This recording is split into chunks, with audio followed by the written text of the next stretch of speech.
Hi friends, Mahanadi சீரியலை பற்றி காலையிலே பேசணும்னு நினச்சேன்.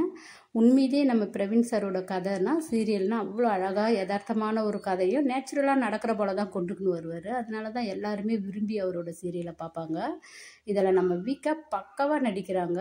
நம்ம சுவாமி காற்றுக்கண்ணி வெளியிலே அழகாக நடித்தவர் தான். அதை விட அழகாக விஜய்ன்ற கேரக்டரில் செமையாக நடிச்சிட்டாரு. அவருக்கு ஏற்ற ஃபேராக நம்ம காவேரியும் செமையாக நடிச்சிட்டாங்க. ரொம்ப நல்லா இருக்குது. இந்த டீமே நல்லா தான் நடிக்குது. ரொம்ப அழகாக போகுது மகாநதி. இப்போது நம்ம விஜய் கேட்குறவர் நேச்சுரலாக ஒரு புருஷன் பொண்டாட்டி சண்டை போட்டுக்கணும் இருக்கும்போது பொண்டாட்டிக்கு போகும்போது என்ன கேட்பாங்க, என்னை விட்டுட்டு வேறு யார் கூட போக போகிறேன்னு தான். அப்படி தான் காலையில் பஸ் ஸ்டாண்டில் கேட்குறாரு, என்னை விட்டுட்டு போறியே, புதிய லைஃப்பை தேர்ந்தெடுக்க போறியான்னு.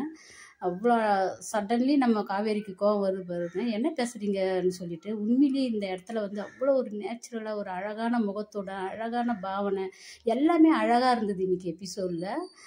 உனக்கு சொல்லும் போதே கோவம் வருது, அப்போ இன்னொருத்திக்கிட்டே என்னை விட்டுட்டு போறியே எனக்கு எப்படி இருக்குன்னு சொல்லிட்டு. உண்மையாகவே இன்றைக்கி எபிசோடில் நிறைய பேச வேண்டிய விஷயங்கள் இருக்குது. பார்க்கலாம். Bye by.